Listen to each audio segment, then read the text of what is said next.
Assalamualaikum warahmatullahi wabarakatuh. Selamat pagi, salam sejahtera buat kita semua. Nah, untuk pertemuan kali ini kita akan membahas mengenai teori dan model perilaku kesehatan di bidang promosi gizi dan komunikasi kesehatan. Nah, sebelum kita masuk ke teori dan model, kita akan membahas mengenai perilaku.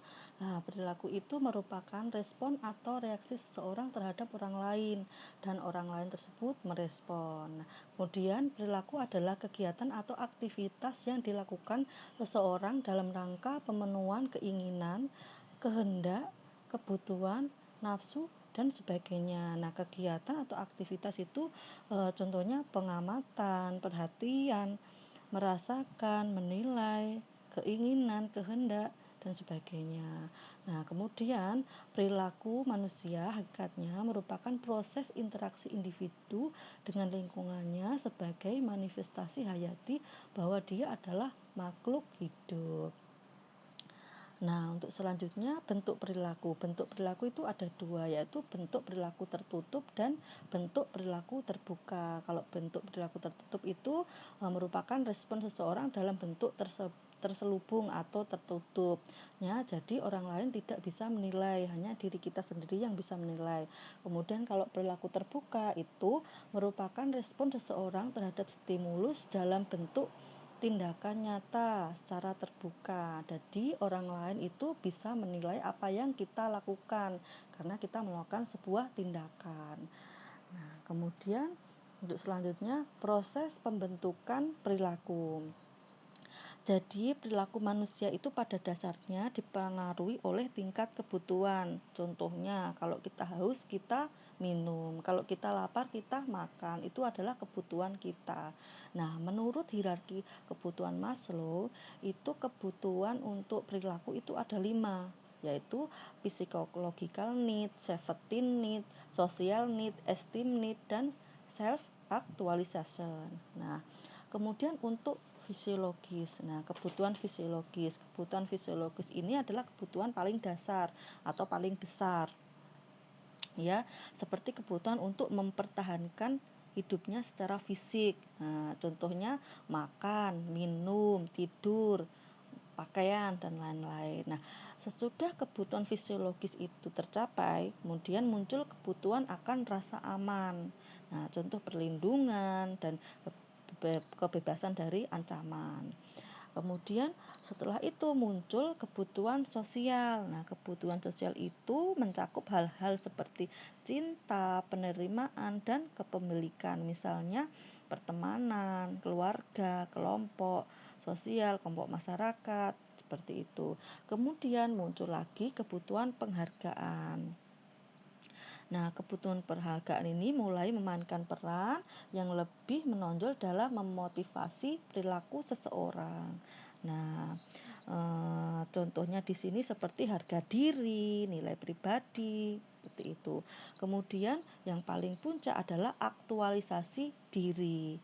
Ini menurut Maslow secara umum digambarkan sebagai bakat atau kemampuan atau potensi. Nah, orang-orang tersebut memenuhi diri mereka sendiri dan melakukan yang terbaik yang mampu mereka lakukan. Contoh pengembangan diri, pemenuhan ideologi, dan lain-lain. Kemudian selanjutnya ini proses terjadinya teori. Nah, menurut penelitian mengungkapkan bahwa sebelum orang mengadopsi perilaku baru di dalam diri orang tersebut terjadi proses yang berurutan, ya. Yang pertama awareness, ada kesadaran, ya.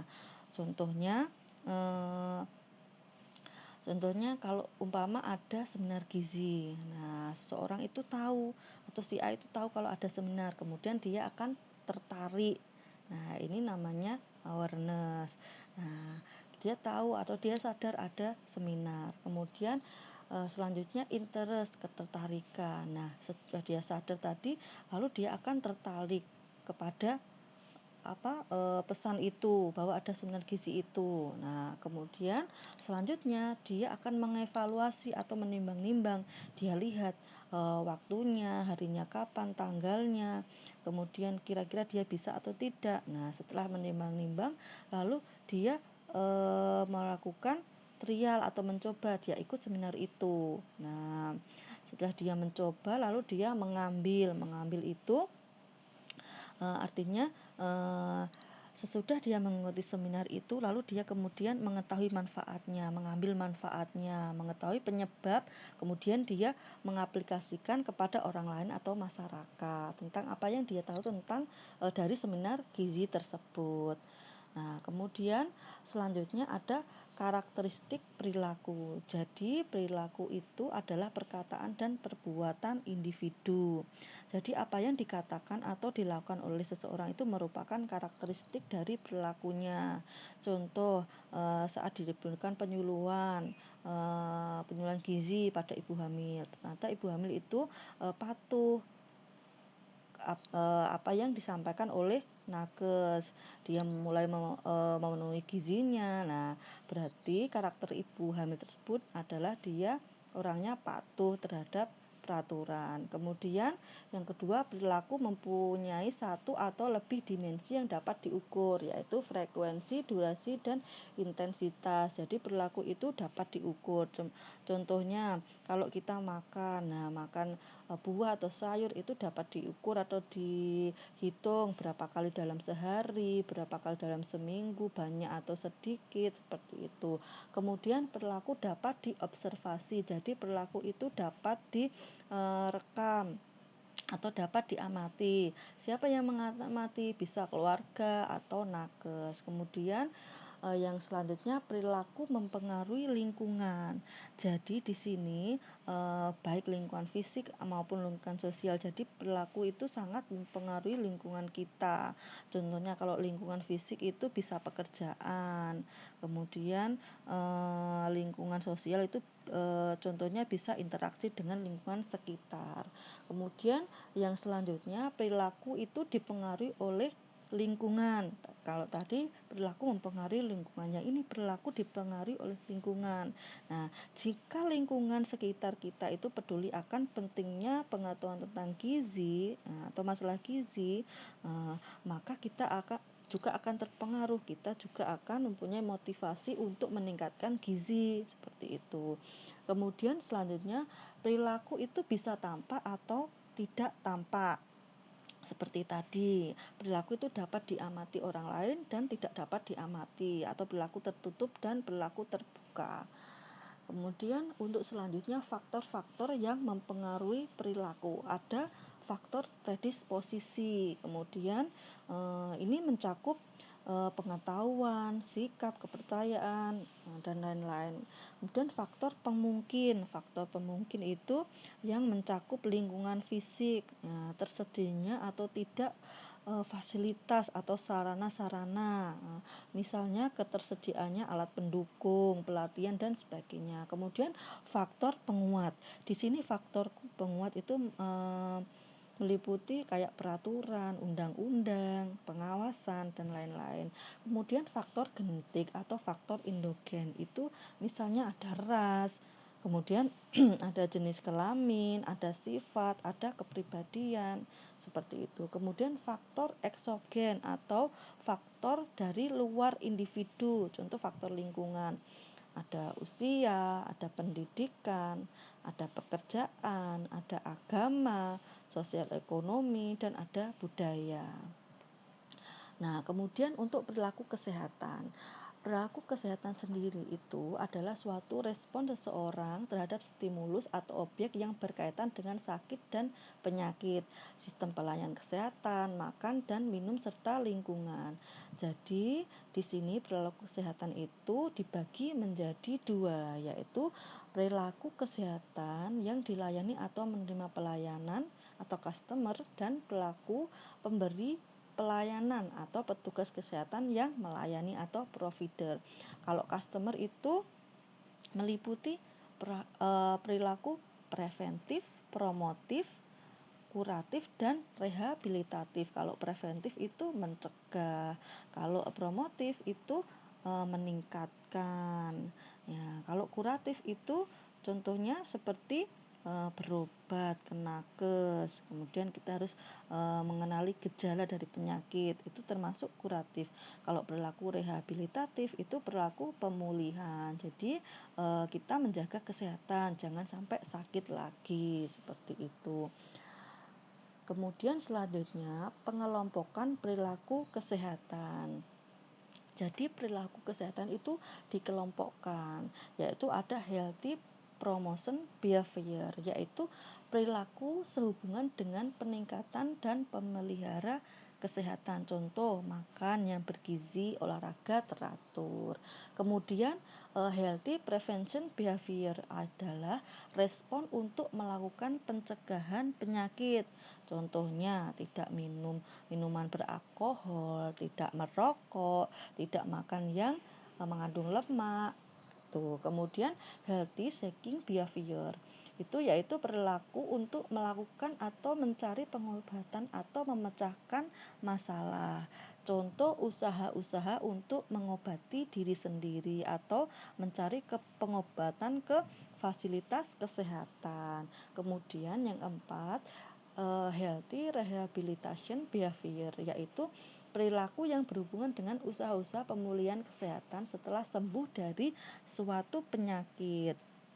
Contoh, mematuhi anjuran-anjuran dari dokter dalam upaya untuk memulihkan kesehatan pribadi atau kesehatan kita. Kemudian yang kelima, nutrition behavior, yaitu respon seseorang terhadap makanan sebagai kebutuhan vital bagi kehidupan. Misalnya makan 3 kali sehari, makan dengan pedoman gizi yang seimbang gitu. Kemudian yang keenam yaitu environmental health behavior, yaitu respon seseorang terhadap lingkungan sebagai determinan kesehatan manusia sehingga lingkungan tersebut tidak mempengaruhi kesehatannya. Contoh, perilaku sehubungan dengan limbah, perilaku sehubungan dengan air bersih, atau perilaku sehubungan dengan pembuangan air kotor. Nah, selanjutnya itu adalah klasifikasi tentang perilaku kesehatan, yaitu ada perilaku sehat, perilaku sakit, dan perilaku peran orang sakit. Kalau perilaku sehat itu adalah perilaku yaitu perilaku meningkatkan kesehatan, antara lain makan dengan menu yang seimbang, seperti itu. Kemudian tidak merokok, tidak minuman yang mengandung alkohol. Kemudian kalau perilaku sakit yaitu perilaku yang terjadi pada orang sakit. Contohnya perilaku seseorang untuk memperoleh kesembuhan atas penyakitnya. Kemudian perilaku peran orang sakit, yaitu hak dan kewajiban orang sakit. Misalnya, ya, tidak melakukan sesuatu yang merugikan bagi proses penyembuhan. Kemudian misalnya melakukan kewajiban agar tidak kambuh dari penyakitnya. Nah, kemudian kita akan membahas selanjutnya teori dan model perilaku kesehatan.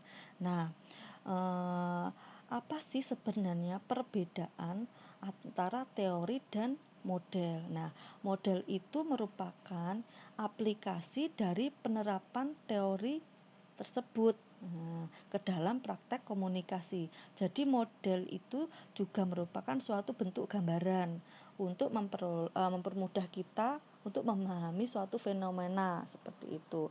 Nah, di sini teori dan model perilaku kesehatan itu sebenarnya ada banyak. Nah, kita akan membahas yang sering digunakan orang-orang saja. Nah, yang pertama adalah teori SOR. Nah, prinsip dari teori ini adalah respon yang merupakan reaksi balik dari individu ketika menerima stimulus dari media. Nah, teori ini ada 3 unsur, yaitu stimulus, organisme, respon atau efek. Ya. Nah, di sini contohnya stimulus itu adalah pesan. Nah, pesan itu yang disampaikan oleh komunikator ke komunikan berupa pengetahuan. Kemudian komunikan itu menerima pesan itu. Nah, kemudian muncullah tindakan sehingga menimbulkan perubahan sikap. Nah, kemudian selanjutnya adalah teori Sekehendu Bikap. Nah, teori ini kan mencoba menganalisis perilaku yang bertitik tolak bahwa perilaku itu merupakan fungsi dari niat, kemudian fungsi dari adanya dukungan sosial atau social support, kemudian fungsi dari adanya informasi tentang kesehatan atau fasilitas kesehatan, dan fungsi dari otonomi atau kebebasan pribadi, dan fungsi dari action situation. Nah, di sini untuk model dari teori Cardis ini ada behavior sama dengan function. Jadi behavior itu diartikan sama dengan fungsi. Nah, fungsi ini apa saja? Ada behavior intention, ada social support, ada accessibility of information, dan ada personal autonomy atau kemudian ada action situation. Nah, kemudian untuk selanjutnya adalah teori HBM. Nah, teori HBM ini adalah suatu teori yang menjelaskan sikap seseorang akan keselamatannya itu dipengaruhi oleh kepercayaan orang tersebut terhadap kesehatan. Nah, di sini ada 5 komponen penting dalam HBM, yaitu kerentanan, keparahan, benefit, barrier, dan aksi. Nah, ini adalah model dari teori HBM tersebut. Nah, di sini kalau dilihat dari gambar ini menjelaskan bahwa jika seseorang itu ingin merubah sikap atau kesehatan, misalnya orang itu obesitas tapi pola makannya tidak dijaga, olahraganya tidak dijaga. Nah, bagaimana cara mengubah perilakunya? Nah, perilaku di sini kan action. Nah, hal-hal apa saja yang mempengaruhi orang itu agar mau merubah perilakunya? Jadi faktor untuk merubah perilaku atau untuk merubah action seseorang itu ada demografi variabel, ada variabel demografi. Nah, variabel demografi ini contohnya status, jenis kelamin, umur. Nah, ini termasuk variabel demografi.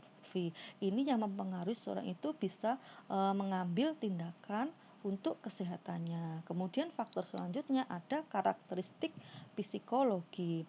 Ini seperti personality. Personality itu bagaimana cara dia sanggup atau tidak mengubah perilakunya. Kemudian ada peer group pressure, itu tekanan dari lingkungan luar, misalnya pergaulan, kemudian keluarga. Nah, kemudian ada faktor lain, yaitu di sini faktor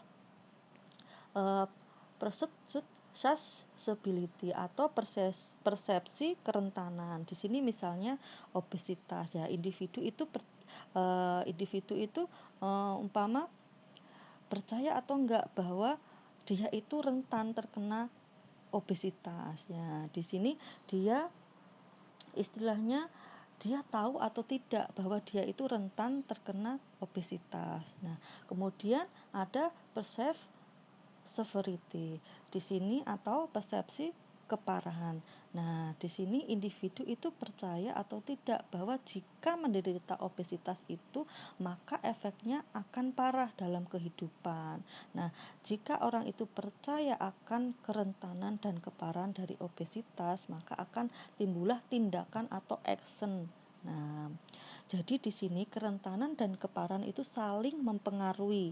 Nah, jika kerentanannya itu kuat, keparahannya juga dia percaya akan keparahannya itu kuat, maka timbullah tindakan untuk penyembuhan, ya. Motivasinya juga akan kuat untuk sembuh. Kemudian selanjutnya faktor untuk manfaat atau benefitnya. Nah, di sini dia percaya atau tidak jika dia merubah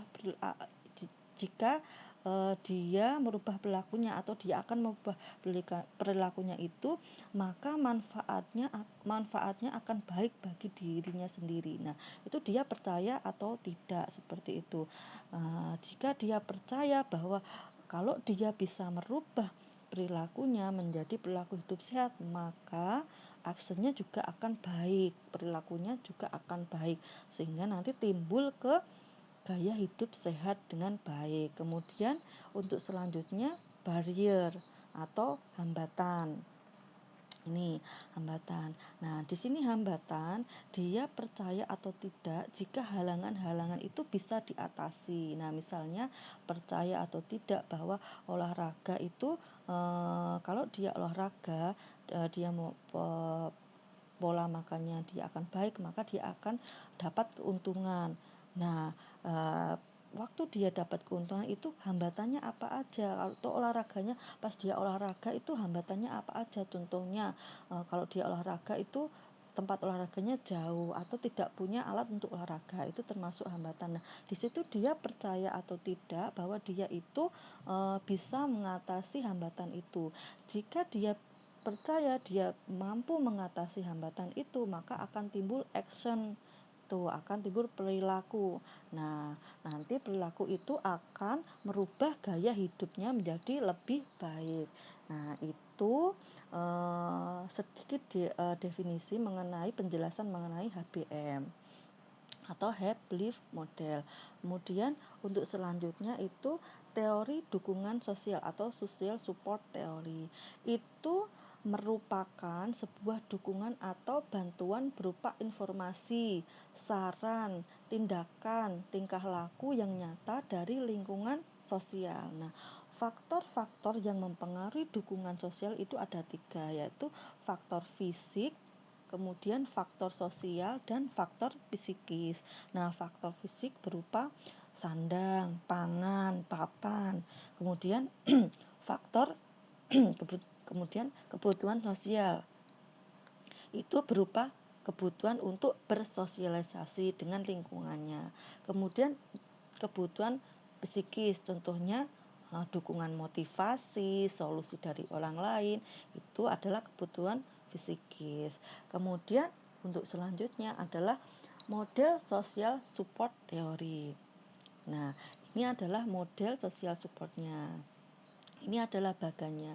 Jadi social support theory itu ada komponennya, ada social network, ada social support, ada stres, ada individual coping research, ada organizational and community research, kemudian ada physical, ada mental, ada social health, kemudian ada health behavior atau perilaku kesehatan. Nah, jadi di sini ya, dalam kehidupan bersosial itu ya, manusia itu pasti mempunyai social network dan social support. Nah, yang nantinya social support dan network ini akan berperan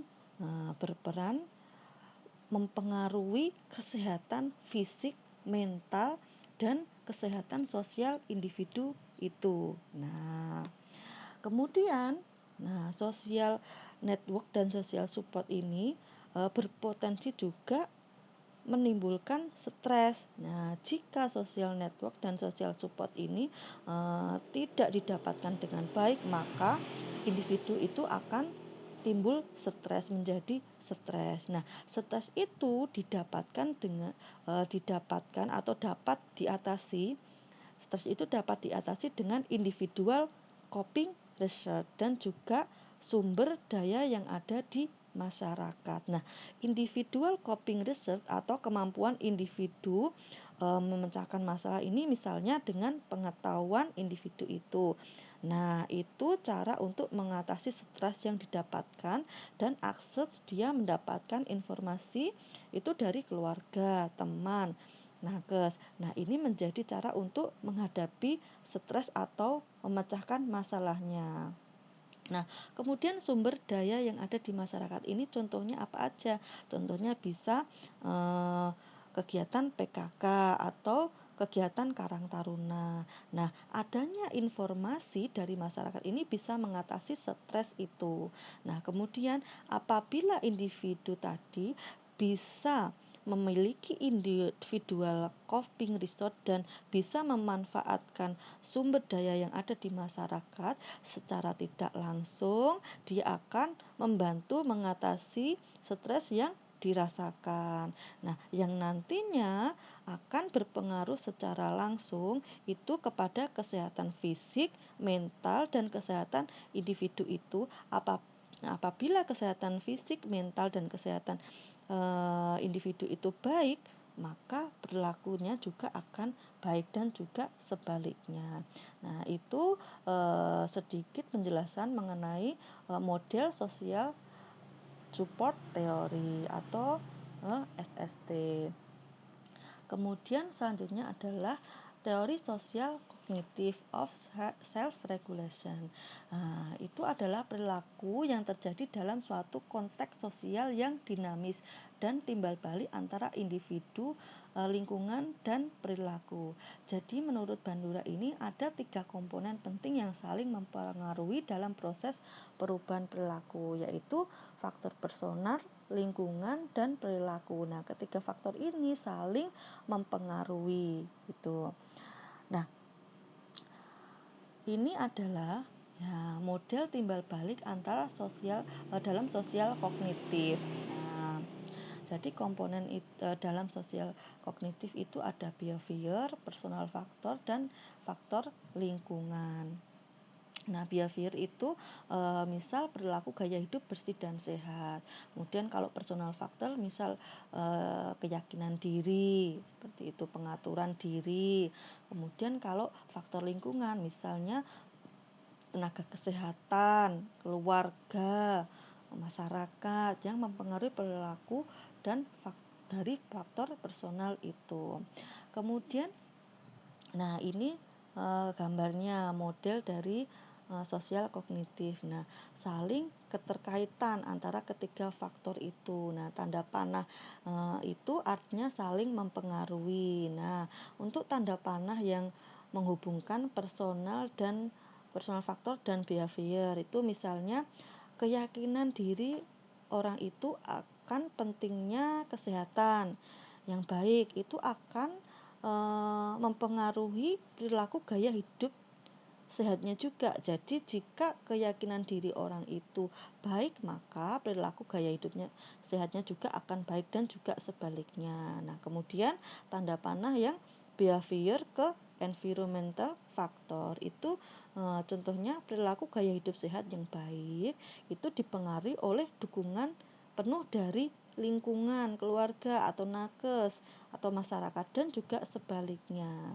Kemudian tanda panah yang personal faktor ke environmental faktor itu misalnya keyakinan diri yang baik itu akan pentingnya kesehatan itu akan dipengaruhi dukungan penuh dari lingkungan keluarga, nakes, masyarakat sekitar dan juga sebaliknya. Jadi intinya di sini faktor-faktor yang ada dalam sosial kognitif teori ini saling keterkaitan, saling berpengaruh. Nah, kemudian untuk teori selanjutnya ada teori of planned behavior atau teori perilaku yang direncanakan. Di sini teori perilaku yang direncanakan adalah sebuah teori tentang hubungan antara keyakinan dan perilaku. Nah, teori ini menyatakan bahwa sikap terhadap perilaku, norma subjektif, dan persepsi pengendalian perilaku bersama-sama membentuk niat perilaku individu dan perilaku. Nah, teori perilaku beralasan menyatakan bahwa perilaku individu ditentukan oleh niat. Nah, dari niat kita dapat memprediksi perilaku seseorang. Nah, ini adalah model Theory of Planned Behavior atau TPB. Ada sikap, kemudian ada norma subjektif, ada kontrol perilaku, kemudian ada minat atau niat, kemudian ada perilaku. Nah, untuk sikap sendiri itu ada sikap, ada kognitif, ada sikap efektif, ada sikap konatif. Nah, untuk norma subjektif sendiri itu misalnya itu seseorang memiliki beberapa teman yang memiliki pengaruh yang sangat besar dalam hidupnya. Nah, jika teman-teman itu jika seseorang itu ingin melakukan gaya hidup sehat misalnya. Nah, bagaimana pendapat dari teman-teman itu, teman-temannya tadi? Nah, jika teman-temannya tadi memberi dukungan positif, maka seseorang itu eh, mempunyai niat semakin kuat untuk melakukan pola hidup sehat. Nah, kemudian untuk persepsi terhadap pengawasan perilaku atau kontrol perilaku perception. Itu contohnya, ya misal persepsi dia bahwa jika dia dapat dukungan atau pengawasan dari keluarga, maka itu akan membuat dia jadi lebih semangat untuk berperilaku.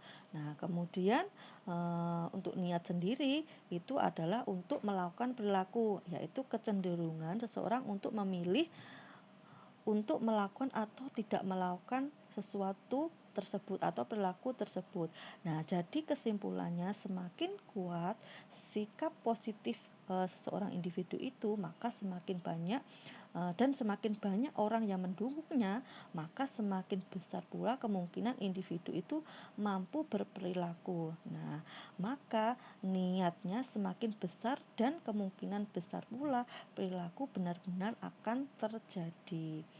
Nah, kemudian untuk selanjutnya teori preset-proset model. Nah, di sini teori ini ditekankan untuk menganalisis perilaku manusia dari tingkat kesehatan, di mana kesehatan seseorang atau masyarakat itu dipengaruhi oleh faktor perilaku dan di luar perilaku.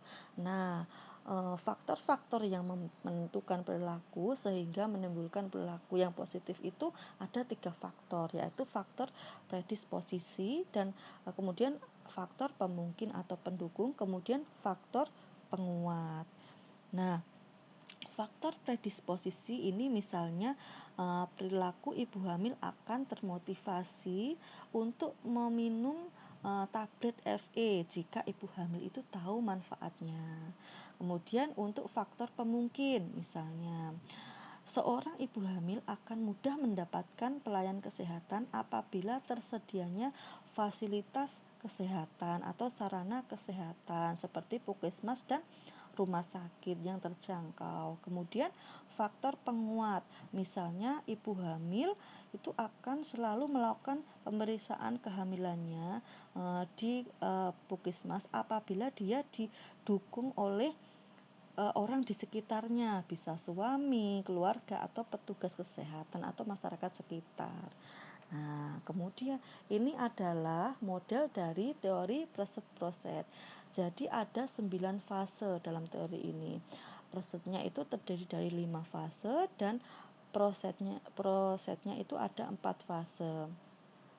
Fase pertama ada fase diagnosis sosial. Jadi fase ini untuk mengetahui masalah sosial, yaitu masalah yang terjadi di lingkungan sekitar. Contohnya masalah gizi atau cakupan gizi di daerah tersebut, apakah masih rendah atau tidak. Nah, kemudian fase 2 atau fase diagnosis epidemiologi. Nah, di sini contohnya misal diare di daerah A cukup tinggi. Nah, kita diagnosis berapa jumlah yang terkena diare, laki-lakinya berapa, perempuannya berapa, kemudian yang diberi pengobatan berapa, kemudian yang sembuh berapa. Nah, itu termasuk diagnosis epidemiologi. Kemudian fase 3 itu adalah fase diagnosis perilaku dan lingkungan. Itu ada perilaku dan kebiasaan, kemudian ada lingkungan.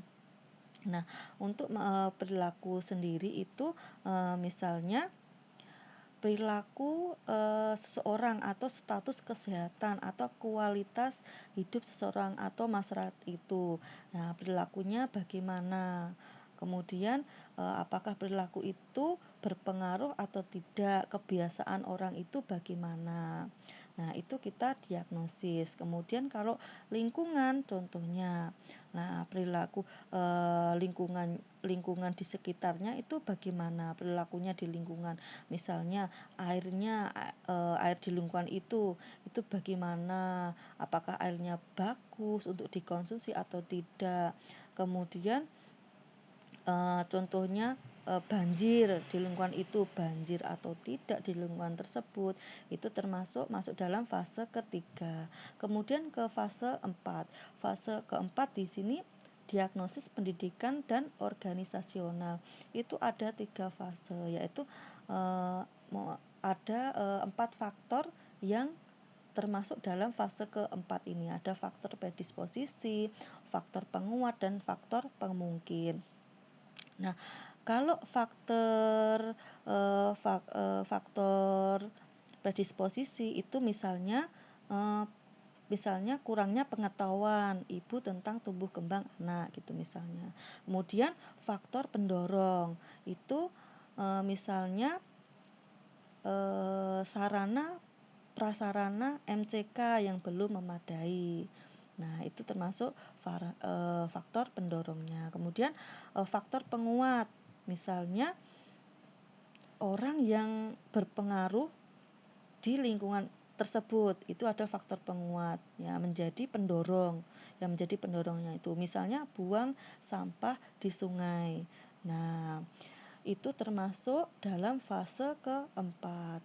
Kemudian fase kelima yaitu diagnosis kebijakan dan administrasi. Nah, misalnya dari segi promosi kesehatan, itu penyuluhan mengenai diare. Kemudian kalau dari segi diagnosis administrasi atau kebijakan, itu misalnya adanya program surveillance dari Puskesmas, kemudian adanya tim yang dibentuk untuk menanggulangi diare. Nah, itu masuk dalam fase ke-5. Kemudian fase ke-6 yaitu implementasi. Itu adalah kegiatan ya, misalnya melakukan penyuluhan tentang diare. Kemudian memberikan praktek cara cuci tangan yang benar misalnya. Nah, kemudian kita gunakan media dalam promosi itu. Media apa yang digunakan? Nah, untuk kegiatan itu. Nah, itu masuk dalam fase ke-6. Kemudian fase ke-7, 8, dan 9. Nah, ini fase menyusun rencana evaluasi. Evaluasi proses, evaluasi dampak atau evaluasi hasil. Itu dijabarkan. Nah, kapan evaluasi itu akan dilaksanakan? Kemudian dijabarkan di mana pelaksanaannya, kelompok sasarannya itu siapa aja. Kemudian kita menyusun jadwal pelaksanaannya, kemudian kita jabarkan waktunya, tempat pelaksanaannya. Itu disajikan dalam bentuk gambar atau tabel. Nah, kemudian untuk selanjutnya itu teori dan model komunikasi kesehatan. Pada pertemuan kemarin itu tentang konsep komunikasi atau konsep dasar komunikasi itu kemarin sudah saya jelaskan beberapa mengenai model komunikasi kesehatan. Nah, di sini kita akan membahas mengenai teori dan model komunikasi kesehatan, yaitu teori behaviorisme, teori informatif, teori agenda setting, dan use and gratification theory.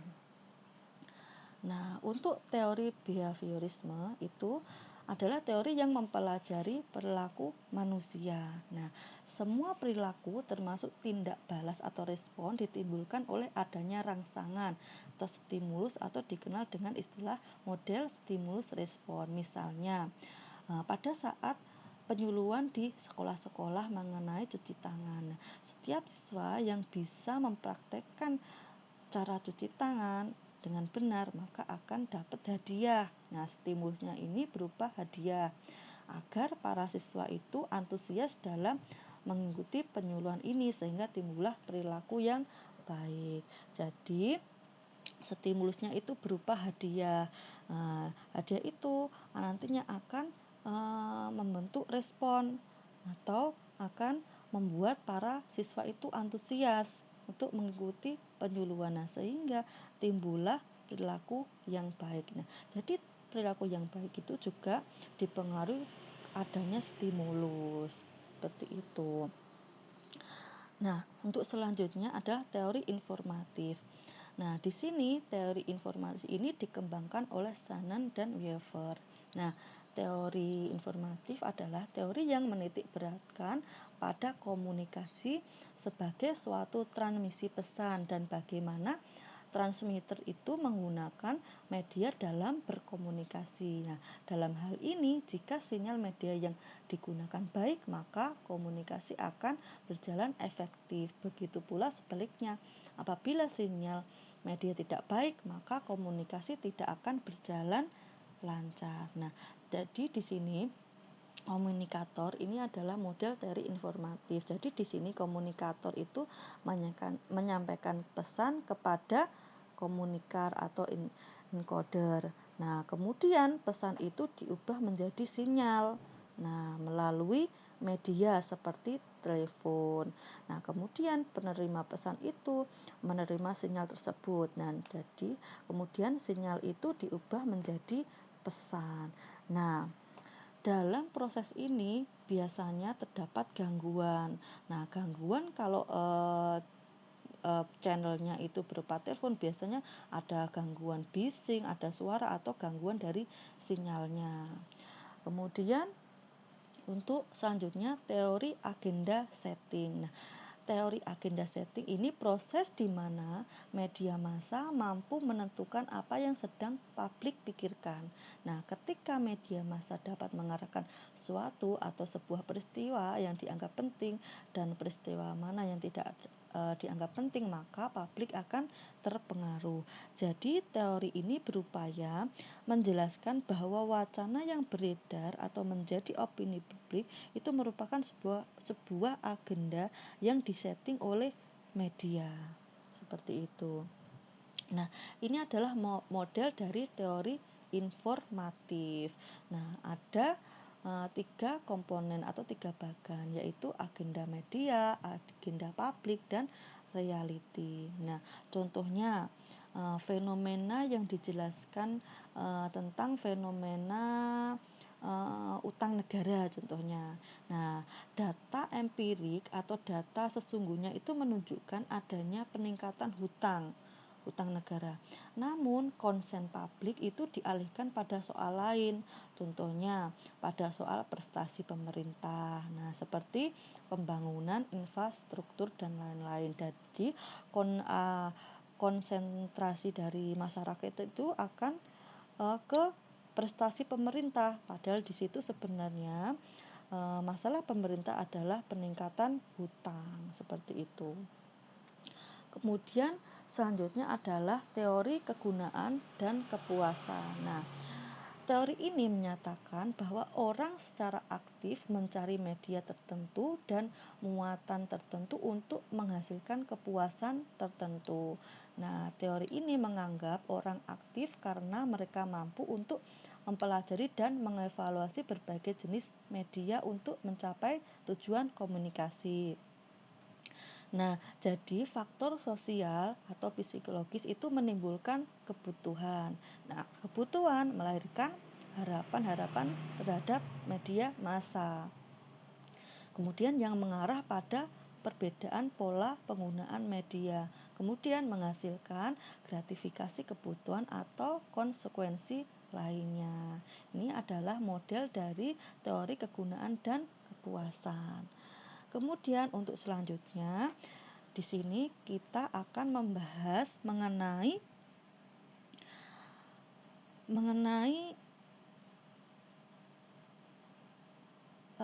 perencanaan. Nah, perencanaan kemarin kan kita sudah membahas mengenai komunikasi. Nah, tadi juga kita sudah membahas mengenai teori dan model perilaku kesehatan dan teori dan model perilaku komunikasi kesehatan.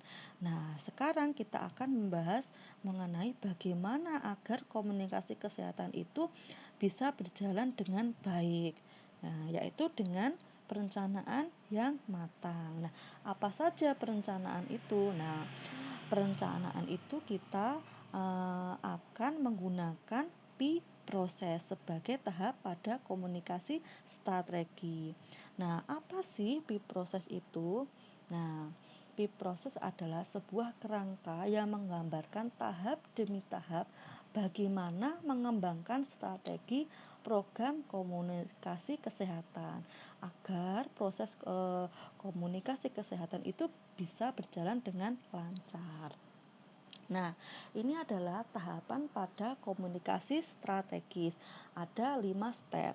Step pertama ada analisis. Step kedua ada desain strategis.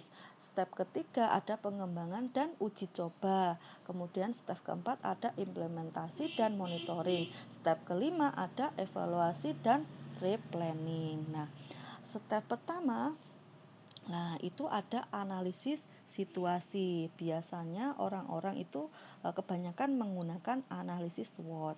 Nah, analisis situasi di sini kita harus menentukan keparaan dan penyebab masalahnya. Nah, ini berupa data penyakit. Contoh berupa berapa banyak jumlah yang terkena diare misalnya. Nah, jumlah yang terpapar, laki-lakinya berapa, perempuannya berapa, kemudian angka per bulan, angka per tahun, dari tahun ke tahun naik apa turun. Nah, itu termasuk analisis situasi. Kemudian kita harus identifikasi faktor penghambat dan memfasilitasi perubahan yang diinginkan.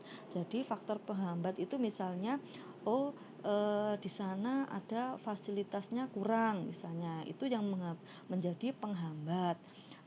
Penghambat untuk masyarakat tidak bisa memeriksakan diri pada saat sakit, contohnya karena fasilitasnya kurang atau karena jalannya jauh atau jalannya rusak, seperti itu. Yang selanjutnya mengembangkan pernyataan masalah.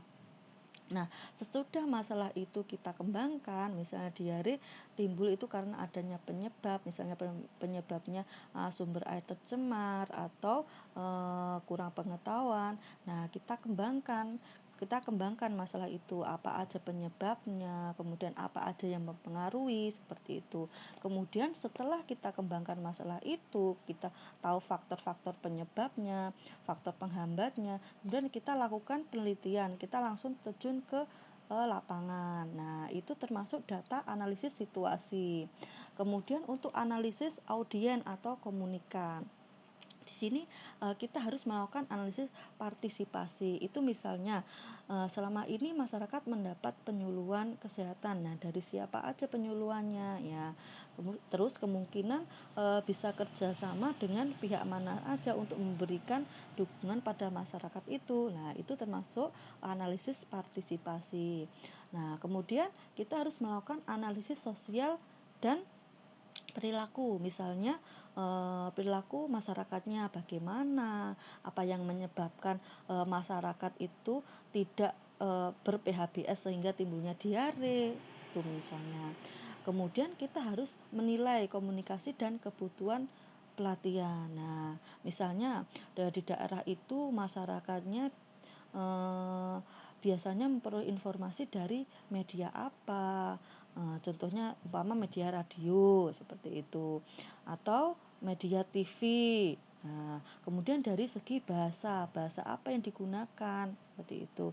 Terus mereka biasanya menyukai warna apa, dominan lebih warna apa. Nah, warna itu nanti digunakan untuk kita membuat media. Contohnya mereka kebanyakan di sana menyukai warna kuning atau warna merah gitu. Nah, maka media yang kita gunakan nanti cenderung ke warna kuning atau merah, seperti itu. Kemudian untuk step kedua yaitu desain strategis. Kita harus menetapkan tujuan komunikasi. Nah, tujuan komunikasi itu tujuannya itu harus jelas. Contoh, tujuannya meningkatkan pengetahuan masyarakat tentang PHBS yang baik sebesar 50% dalam 1 minggu. Nah, itu tujuan perencanaan kita, seumpama seperti itu. Nah, lalu kita harus mengembangkan pendekatan program dan positioning atau perencanaan produk, merancang produk dan mereknya. Nah, pilih model perubahan perilakunya yang bagus. Misalnya kalian akan membuat program kampung sehat agar terbebas dari diare misalnya. Namanya KBD, Kampung Bebas Diare misalnya.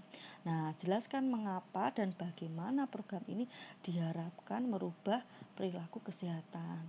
Nah, posisikan bahwa program itu secara jelas manfaatnya bagi audiens. Manfaatnya itu akan memberi manfaat positif misalnya bagi audiens. Nah, kalian jelaskan program-program kalian. Kemudian menentukan salurannya. Nah, tentukan salurannya. Nah, tentukan media apa yang harus kalian gunakan. Nah, kalian harus memilih media yang pas pada masyarakat itu. Kemudian kalian medianya itu kalian komunikasikan kepada masyarakat itu, kepada keluarga atau kepada jejaring sosial atau kepada teman seperti itu. Tujuannya untuk apa? Untuk menentukan media yang cocok untuk masyarakat di situ. Kemudian selanjutnya kalian harus menyusun rencana pelaksanaan. Jadi rencananya itu kemudian kalian susul. Misalnya kalian buat kolom. Nah, kalian buat kolom nama kegiatan. Kemudian sampingnya ada rincian kegiatan, kemudian ada anggaran. Nah, nama kegiatan nanti kalian tulis kegiatan penyuluhan, kemudian kegiatan evaluasi monitoring. Nah, itu apa aja kegiatannya. Kegiatan penyuluhan itu apa aja, mulai dari kegiatan penyuluhan, kegiatan pembuka, kemudian kegiatan penyuluhan sampai pembagian souvenir kalian rinci. Kemudian kalian rinci anggarannya juga. Jadi setiap anggaran, setiap kegiatan itu kalian rinci habis berapa. Itu namanya menyusun rencana pelaksanaan. Kemudian selanjutnya kalian harus mengembangkan rencana monitoring dan evaluasi. Nah, jadi misal kalian kontrol sejauh mana perkembangan program KBD tadi dengan menggunakan media yang telah kalian susun itu, apakah sesuai dengan tujuan atau harapan atau tidak. Nah, kegiatan monitoring dan evaluasi itu akan dilakukan setiap bulan, sekali dalam 6 bulan berturut-turut misalnya. Nah, itu kalian rinci semuanya, itu masuk dalam desain strategi atau step kedua. Kemudian untuk step ketiga itu pengembangan dan uji coba.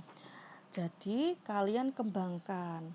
Nah, setelah kalian membuat rencana tadi, lalu kalian kembangkan. Lah, kembangkan media tadi, alatnya, bahannya apa aja yang dibutuhkan, media dan pesannya, misalnya menggunakan media jam dinding misalnya. Jam dinding itu medianya. Nah, di dalam jam dinding nanti itu kalian tulisi pesan-pesan. Nah, apa aja, contohnya apa aja yang bisa mempengaruhi PHBS, apa aja yang harus dilakukan agar terbebas atau terhindar dari diare. Nah, kemudian setelah kalian kembangkan di situ, kalian lakukan uji coba. Nah, kalian uji coba langsung ke masyarakat atau kalian uji coba ke individu, kalian bagikan ke beberapa orang. Nah, kalian lihat bagaimana pendapat mereka, apakah masyarakat itu tertarik atau tidak.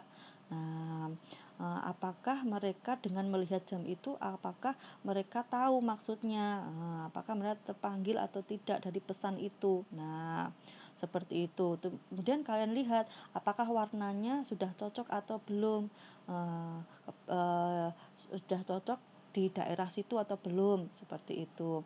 Nah, kemudian habis kalian uji coba, kemudian kalian revisi. Nah, perbaikan sesuai hasil dari uji coba itu. Kemudian kalian tes ulang. Setelah revisi, kalian tes ulang. Hasil revisi itu kalian uji coba lagi ke masyarakat. Kalian tes ulang. Apakah jam dinding itu atau yang kalian buat itu sudah maksimal atau belum, seperti itu. Jika yang kalian uji coba tadi kemudian kalian tes ulang, mereka sudah cocok, lalu kalian bisa memproduksi massal. Nah, kemudian masuk ke step keempat atau implementasi dan monitoring.